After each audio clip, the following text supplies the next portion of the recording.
ഭാരത ചരിത്രത്തിലെ ഏറ്റവും കറുത്ത അധ്യായം 26/11 മുംബൈ ഭീകരാക്രമണം. 166 നിരപരാധികളായ മനുഷ്യർ ചോരയിൽ മുങ്ങി മരിച്ച ആ ദുരന്തരാത്രിക്ക് പിന്നിൽ പ്രവർത്തിച്ചത് പാകിസ്ഥാനി ഭീകരരാണെന്ന് ലോകം മുഴുവൻ അറിഞ്ഞ സത്യമാണ്. എന്നാൽ ആ ചോരക്കളിക്ക് പിന്നിൽ ഭാരതത്തെ ഞെട്ടിക്കുന്ന മറ്റൊരു തിരക്കഥ കൂടി എഴുതപ്പെട്ടിരുന്നു എന്ന് നിങ്ങൾക്ക് അറിയാമോ? സ്വന്തം രാജ്യത്തെ ജനങ്ങളുടെ ജീവനേക്കാൾ വലുത് വോട്ട് ബാങ്ക് രാഷ്ട്രീയമാണെന്ന് ചിന്തിച്ചൊരു ഭരണകൂടം നമുക്കുണ്ടായിരുന്നു എന്നത് ഏവർക്കും അറിയാവുന്ന ഒരു സത്യമാണ്. ഇത് ഏതെങ്കിലും രാഷ്ട്രീയക്കാരന്റെ വെറും ആരോപണമല്ല ഞാൻ ഈ പറഞ്ഞു വരുന്നത്. രാജ്യം ഭരിച്ച UPA സർക്കാരിന്റെ ആഭ്യന്തര മന്ത്രാലയത്തിൽ അതീവ രഹസ്യ സ്വഭാവമുള്ള ഫയലുകൾ കൈകാര്യം ചെയ്ത മുൻ അണ്ടർ സെക്രട്ടറി RVS മണി നേരിട്ട് വെളിപ്പെടുത്തിയ ഭയപ്പെടുത്തുന്ന സത്യങ്ങളാണ് ഞാനിത് തുറന്നു കാട്ടുന്നത്. ഭീകരവാദത്തിന് മതമില്ല എന്ന് ഉറക്കെ വിളിച്ചു പറഞ്ഞവർ കേവലം ഒരു പ്രത്യേക വിഭാഗത്തെ പ്രീണിപ്പിക്കാൻ വേണ്ടി, ഭീകരവാദികളെ രക്ഷപ്പെടുത്താൻ വേണ്ടി ഹിന്ദുത്വ തീവ്രവാദം എന്നൊരു പുതിയ കള്ളക്കഥ ഉണ്ടാക്കിയെടുത്തത് എന്തിനു വേണ്ടിയായിരുന്നു? രാജ്യസുരക്ഷയെ പണയം വെച്ച് കോൺഗ്രസ് നടത്തിയ വലിയ ഒത്തുകളിയുടെ ചുരുളുകളാണ് ഇന്ന് ഞാൻ പറയാൻ പോകുന്നത്. വീഡിയോ പൂർണ്ണമായും കാണുക. ഭാരതത്തോട് ചെയ്ത വഞ്ചനയുടെ ആഴമാണ് ഇന്ന് തുറന്നു കാണുന്നത്. 2008 നവംബർ 26 മുംബൈയെ നടുക്കിയ ഭീകരാക്രമണം ഉണ്ടാകുന്നത്. അജ്മൽ കസബ് എന്ന ഭീകരനെ ജീവനോടെ പിടികൂടിയതുകൊണ്ട് മാത്രം പാകിസ്ഥാന്റെ പങ്ക് ലോകത്തിന് മുന്നിൽ തെളിഞ്ഞു. എന്നാൽ അങ്ങനെയൊരു കസബ് ജീവനോടെ പിടിക്കപ്പെട്ടില്ലായിരുന്നുവെങ്കിൽ എന്താകുമായിരുന്നു അവസ്ഥ? അവിടെയാണ് RVS മണിയുടെ വെളിപ്പെടുത്തലുകൾ പ്രസക്തമാകുന്നത്. കോൺഗ്രസിന്റെ നേതൃത്വത്തിലുള്ള അന്നത്തെ UPA സർക്കാർ ഈ ഭീകരാക്രമണത്തെ വഴിതിരിച്ചു വിടാൻ ആസൂത്രിതമായ ശ്രമങ്ങൾ നടത്തി എന്നാണ് അദ്ദേഹം വ്യക്തമാക്കുന്നത്. മുംബൈ ആക്രമണം നടക്കുന്നതിന് തൊട്ടു മുമ്പുള്ള കാലഘട്ടങ്ങളിൽ ഭാരതത്തിൽ നടന്ന ചില സ്ഫോടനങ്ങളെയും മുംബൈ ആക്രമണത്തെയും കൂട്ടിച്ചേർത്ത് കാവ്യ ഭീകരവാദം അല്ലെങ്കിൽ ഹിന്ദു തീവ്രവാദം അല്ലെങ്കിൽ സാഫ്രോൺ ടെറർ എന്നൊരു പുതിയ ആഖ്യാനം സൃഷ്ടിക്കാൻ കോൺഗ്രസ് താല്പര്യം കാണിച്ചു. എന്തായിരുന്നു ഇതിന്റെ ലക്ഷ്യം? പാകിസ്ഥാനിൽ നിന്നും അതിർത്തി കടന്നെത്തുന്ന ഇസ്ലാമിക ഭീകരവാദത്തിൽ നിന്നും ലോകത്തിന്റെ ശ്രദ്ധ തിരിക്കുക എന്നതാണ് ലക്ഷ്യം. ഒപ്പം ഭാരതത്തിലെ ഭൂരിപക്ഷ സമൂഹത്തെ പ്രതിക്കൂട്ടിൽ നിർത്തി വോട്ട് ബാങ്ക് സുരക്ഷിതമാക്കുക.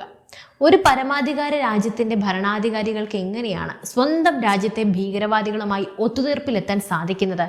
നമുക്ക് ചില വസ്തുതകൾ പരിശോധിക്കാം. ഈ ഹിന്ദു ഭീകരവാദം എന്ന വാക്ക് ആദ്യമായി പൊതുവേദിയിൽ പ്രയോഗിക്കുന്നത് ആരാണ്? കോൺഗ്രസിന്റെ മുതിർന്ന നേതാക്കളായ P. ചിദംബരവും സുശീൽ കുമാർ ഷിൻഡെയുമാണ് ആഭ്യന്തരമന്ത്രിയായിരുന്ന കാലത്ത് ഈ പ്രയോഗം നടത്തിയത്.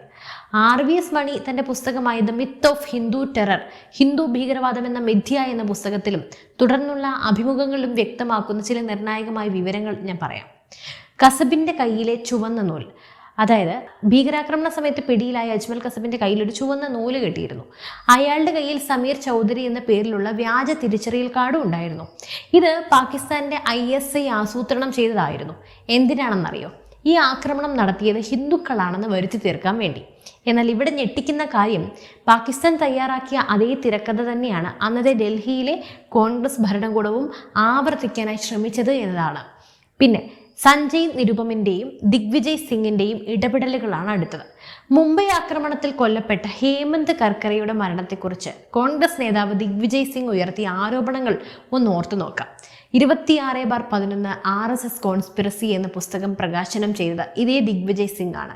പാകിസ്ഥാനെ കുറ്റവിമുക്തനാക്കാനും RSSനെയും ഹിന്ദു സംഘടനകളെയും ഭീകരവാദികളാക്കാനും കോൺഗ്രസ് എത്രത്തോളം ആവേശത്തോടെയാണ് ശ്രമിച്ചതെന്ന് ഇതിൽ നിന്നും വ്യക്തമാണ്. അതുപോലെ തന്നെ അന്വേഷണ ഉദ്യോഗസ്ഥർക്ക് മേലുള്ള സമ്മർദ്ദവും നമുക്ക് നോക്കാം. RVS മണി വെളിപ്പെടുത്തുന്നതനുസരിച്ച് ആഭ്യന്തര മന്ത്രാലയത്തിന്റെ ഉദ്യോഗസ്ഥർക്ക് മേൽ കടുത്ത സമ്മർദ്ദമാണ് കോൺഗ്രസ് നേതൃത്വം ആ കാലത്ത് ചെലുത്തിയത്. സംജോത എക്സ്പ്രസ് സ്ഫോടനം, മലേഗാവ് സ്ഫോടനം എന്നിവയിൽ നിരപരാധികളായ ഹിന്ദു നേതാക്കളെയും സൈനിക ഉദ്യോഗസ്ഥരെയും കേണൽ പുരോഹിത് ഉൾപ്പെടെയുള്ളവരെയൊക്കെ കൊടുക്കാൻ വേണ്ടി തെളിവുകൾ കൃത്രിമമായി ഉണ്ടാക്കാൻ ഈ ഉദ്യോഗസ്ഥർക്ക് നിർബന്ധിതരായി. യഥാർത്ഥ പ്രതികളായ ലഷ്കർ-ഇ-തോയ്ബ ഭീകരരെ രക്ഷപ്പെടുത്താൻ അനുവദിച്ചുകൊണ്ടാണ് ഈ ഒത്തുകളി നടന്നത്. ഒന്ന് ഓർത്തു നോക്കൂ നമ്മുടെ രാജ്യത്തിന്റെ വിശ്വാസ്യത. ആ സമയത്ത് ഭീകരവാദത്തിന് മതമില്ലെന്ന് പറയുന്ന കോൺഗ്രസ് ഭീകരവാദത്തിന് നിറം കൊടുക്കാൻ ശ്രമിച്ചത് എന്തിനു വേണ്ടിയായിരുന്നു? വോട്ട് ബാങ്ക് രാഷ്ട്രീയത്തിന് വേണ്ടി ഒരു രാജ്യത്തിന്റെ ആത്മാഭിമാനത്തെയാണ് ഇവരൊക്കെ പണയം വെച്ചത്. പാകിസ്ഥാൻ പട്ടിണിയിലായാലും ഭാരതത്തെ തകർക്കാൻ അവർ ഭീകരവാദികളെ വളർത്തുന്നു. എന്നാൽ ഭാരതത്തിലെ ഒരു ഭരണകൂടം പാകിസ്ഥാന്റെ ആ നയങ്ങൾക്ക് കുടപിടിക്കുന്ന രീതിയിൽ പ്രവർത്തിച്ചു എന്ന് വരുമ്പോൾ തന്നെ അതിനെ രാജ്യദ്രോഹം എന്നല്ലാതെ മറ്റെന്താ വിളിക്കേണ്ടത്? RVS മണിയെ പോലെയുള്ളൊരു മുതിർന്ന IAS തലത്തിലുള്ള ഉദ്യോഗസ്ഥൻ CBIക്ക് മുന്നിലും കോടതിക്ക് മുന്നിലും മൊഴി നൽകാൻ തയ്യാറായി വരണമെങ്കിൽ അന്നത്തെ ഭരണകൂടം ഉദ്യോഗസ്ഥരെ എത്രത്തോളം വേട്ടയാടിയിട്ടുണ്ടാകും? ഇസ്രയേലൊക്കെ സ്വന്തം ജനങ്ങളെ തൊട്ട ശത്രുരാജ്യത്ത് കയറി അടിക്കുമ്പോൾ ഇവിടെ മുംബൈയിൽ വന്ന് പാക് ഭീകരർ ചോരപ്പുഴ ഒഴുക്കിയിട്ടും അവർക്കുള്ള വഴി തുറന്നു കൊടുക്കുക, അവരെ സംരക്ഷിക്കുക.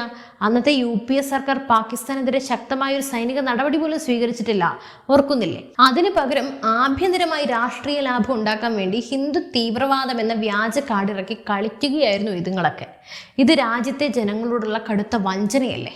ഈ വെളിപ്പെടുത്തലിലൂടെ വ്യക്തമാക്കുന്നത് ഒന്ന് മാത്രമാണ്: കോൺഗ്രസിന് ഭീകരവാദ വിരുദ്ധ പോരാട്ടത്തെക്കാൾ താല്പര്യം ഒരു പ്രത്യേക വിഭാഗത്തിന്റെ വോട്ടുകൾ ഏകീകരിക്കുന്നതിലായിരുന്നു. അതിനുവേണ്ടി അവർ ദേശീയ സുരക്ഷയെ പൂർണ്ണമായി അവഗണിച്ചു. RVS മണി ഉയർത്തുന്ന ചോദ്യങ്ങൾ ഇന്നും പ്രസക്തമാണ്. കസബ് ജീവനോട് പിടിയിലായിരുന്നില്ല എങ്കിൽ കോൺഗ്രസ് ഈ രാജ്യാന്തര ഭീകരാക്രമണത്തിന്റെ ഉത്തരവാദിത്തം മൊത്തം ഭാരതത്തിലെ ഭൂരിപക്ഷ സമൂഹത്തിന്റെ തലയിൽ കെട്ടിവെക്കുമായിരുന്നില്ലേ എന്ന്. ഞാൻ ഈ ചോദിച്ച ചോദ്യത്തിന് നിങ്ങൾക്ക് എന്താ തോന്നുന്നത്? പാകിസ്ഥാനെ രാജ്യാന്തര തലത്തിൽ ഒറ്റപ്പെടുത്തേണ്ട സുവർണാവസരമാണ് അന്ന് കോൺഗ്രസ് സർക്കാർ നഷ്ടപ്പെടുത്തിയത്. സ്വന്തം രാജ്യത്തെ ഭീകരവാദത്തിന്റെ നിഴലിൽ നിർത്തി പാകിസ്ഥാന് ക്ലീൻ ചിറ്റ് നൽകാൻ ശ്രമിച്ച കോൺഗ്രസ് നിലപാട് ഭാരത ചരിത്രത്തിലെ ഏറ്റവും വലിയ നാണക്കേടാണ്. അധികാരം നിലനിർത്താൻ വേണ്ടി രാജ്യത്തിന്റെ സുരക്ഷയും ജനങ്ങളുടെ ജീവനും വെച്ച് പന്താടിയ ഒരു രാഷ്ട്രീയ ശൈലിയുടെ നേർചിത്രമാണ് RVS മണി ഇപ്പോൾ പുറത്തുവിട്ടിരിക്കുന്നത്. ഈ വെളിപ്പെടുത്തലുകൾ കേവലം രാഷ്ട്രീയ ആരോപണങ്ങളല്ല, മറിച്ച് ഭാരതത്തിന്റെ ആഭ്യന്തര മന്ത്രാലയത്തിന്റെ അകത്തളങ്ങളിൽ നടന്ന കറുത്ത സത്യങ്ങളുടെ സാക്ഷ്യപത്രങ്ങളാണ്. ദേശീയ സുരക്ഷയുടെ കാര്യത്തിൽ ഇനിയെങ്കിലും നമ്മൾ വിട്ടുവീഴ്ച ചെയ്യാൻ പാടുണ്ടോ? രാഷ്ട്രീയ ലാഭത്തിന് വേണ്ടി ഭീകരവാദത്തെ പ്രോത്സാഹിപ്പിക്കുകയും യഥാർത്ഥ ഭീകരരെ മറച്ചു പിടിക്കുകയും ചെയ്യുന്ന ഇത്തരം നിലപാടുകളെ രാജ്യം ഇനിയെങ്കിലും തിരിച്ചറിയണം. എന്തായാലും ഈ വിഷയത്തിൽ നിങ്ങളുടെ അഭിപ്രായങ്ങൾ എന്താണ്? കോൺഗ്രസ് സർക്കാർ അന്ന് രാജ്യസുരക്ഷയിൽ വിട്ടുവീഴ്ച ചെയ്തു എന്ന് നിങ്ങൾ വിശ്വസിക്കുന്നുണ്ടോ? തീർച്ചയായും നിങ്ങളുടെ അഭിപ്രായങ്ങൾ, സംശയങ്ങൾ എന്നിവയെല്ലാം തന്നെ ഒരു മടിയും കൂടാതെ താഴെ കമന്റ് ചെയ്യൂ. മറ്റൊരു വാർത്തയും വിഷയവുമായി വീണ്ടും എത്തും വരെ നന്ദി.